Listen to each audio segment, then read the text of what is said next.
Agora que a gente já passou pela fase mais conceitual do curso, a gente já viu questões sobre o nosso governo, sobre a nossa moeda, a gente já estudou sobre matemática financeira, a gente já falou sobre o diagnóstico financeiro da sua casa e a gente já falou também sobre os mecanismos de investimento que a gente tem.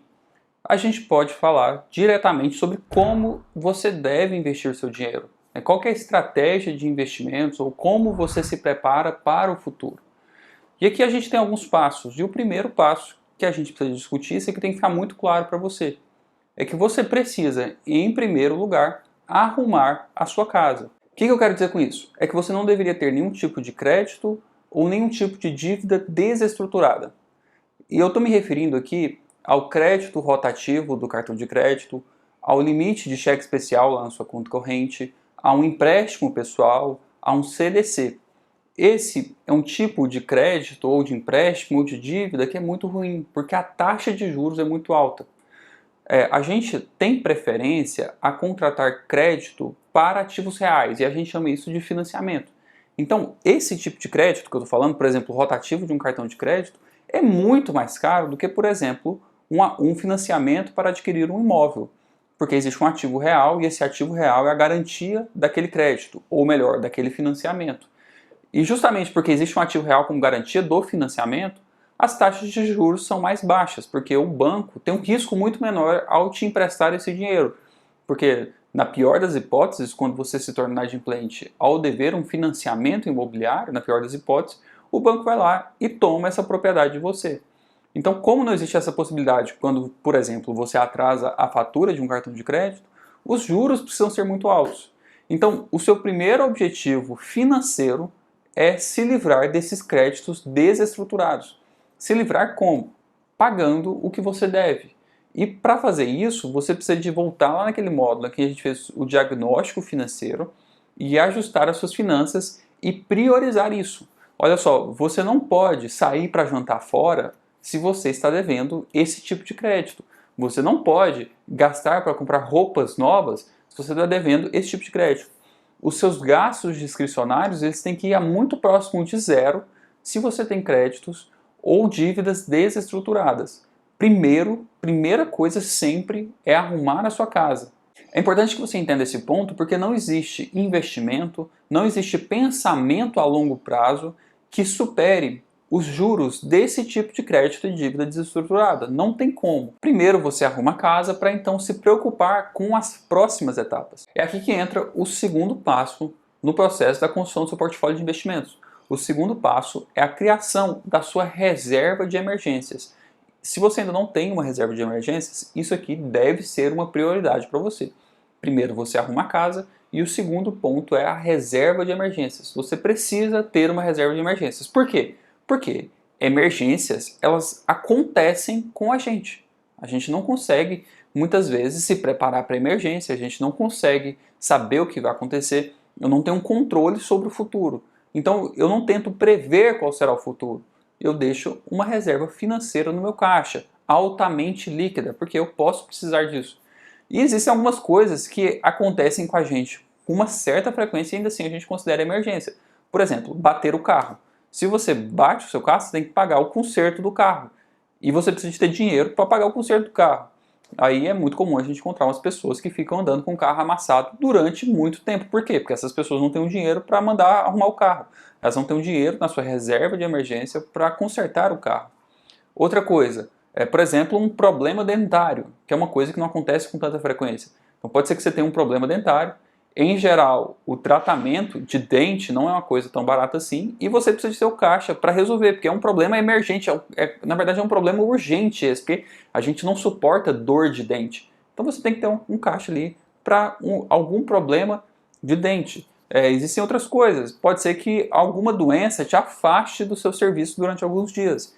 E se você é um profissional autônomo, se você é um freelancer, se você é um microempreendedor individual, se você tem uma empresa individual, pode ser que você ficar afastado do seu serviço alguns dias comprometa muito a sua casa. Então você precisa de uma reserva para cumprir essa função.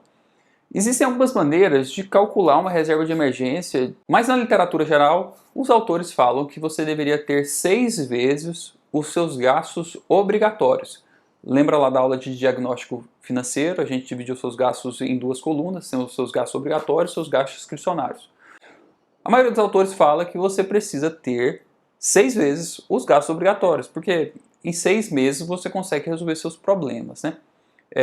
Eu sei que se você poupa pouco, ter 6 meses de reserva é um valor muito alto.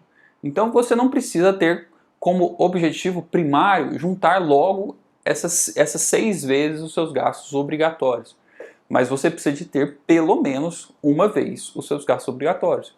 Você precisa de ter como reserva de emergência pelo menos um mês de vida. Você tem que ter uma reserva de um mês. Você tem que ter uma folga de um mês dentro do seu caixa, porque um mês é um prazo muito curto e um mês muita coisa pode não acontecer ou pode acontecer de maneira diferente.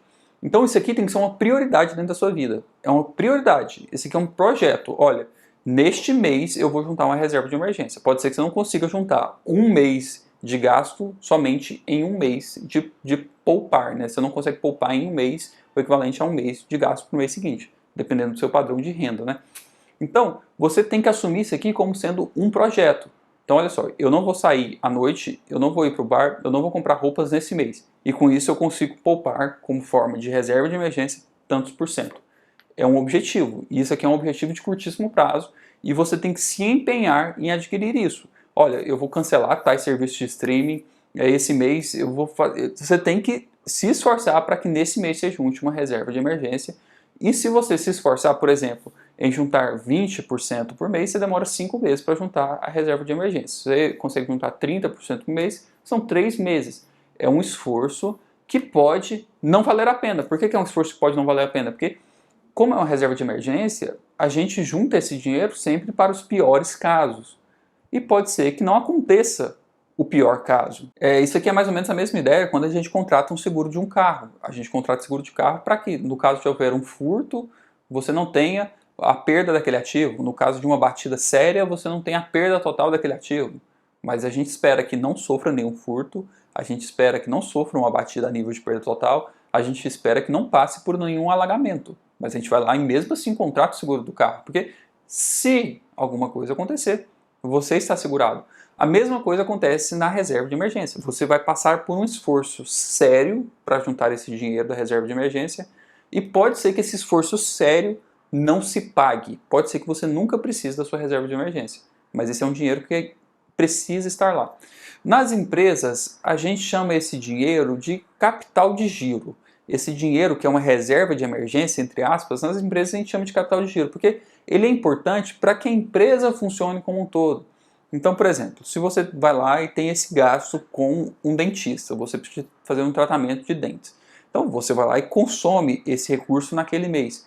Mas ele precisa de voltar para a sua reserva de emergência. Você vai lá e arruma seu carro neste mês, mas esse dinheiro precisa voltar para a sua reserva de emergência. Algumas coisas não são consideradas gastos emergenciais, como, por exemplo, o pagamento do seu seguro, o seguro do carro. Isso aqui não acontece dentro da reserva de emergência, porque acontece todo ano. Não é uma surpresa. Ah, nossa, esse mês vence o seguro do meu carro. Isso aqui não pode ser tratado como uma surpresa. Da mesma maneira, o IPVA, que vence uma vez por ano, ou se você parcela em alguns meses, não é uma surpresa, vence todo ano, não tem que entrar na sua reserva de emergência. O IPVA, o IPTU, o seguro do carro, o seguro da sua casa, nada disso é uma conta emergencial. Da mesma maneira, nas casas, onde as famílias têm crianças que estudam e no início do ano precisa de comprar material escolar para aquele ano escolar, isso aqui também não é um gasto emergencial. Ele acontece todos os anos, é altamente previsível isso, não é para isso que a reserva de emergência serve. Então, resumindo aqui, o segundo passo é construir a sua reserva de emergência e com alguma prioridade nesse projeto. E lembrando que o investimento da reserva de emergência, onde você vai colocar esse dinheiro, ele precisa de ter uma liquidez muito alta, ele precisa sempre estar disponível na sua mão. Então eu sugiro aqui uma renda fixa, em específico eu sugiro um CDB, Certificado de Depósito Bancário, com a liquidez diária e a remuneração de 100% da taxa DI. A remuneração aqui nem é tão importante assim. O ponto mais importante aqui é que esse dinheiro esteja na sua mão. E agora a gente entra no terceiro passo de preparação dos seus investimentos, preparação do seu portfólio. O terceiro passo é então investir, entre aspas, o que sobra. Olha só, você arrumou a sua casa em primeiro lugar, você construiu a sua reserva de emergência Em terceiro lugar, agora você investe o que sobra. Agora sim, a gente se preocupa com o que vai acontecer lá no futuro. O que vai acontecer daqui 30 anos, o que vai acontecer daqui 40 anos.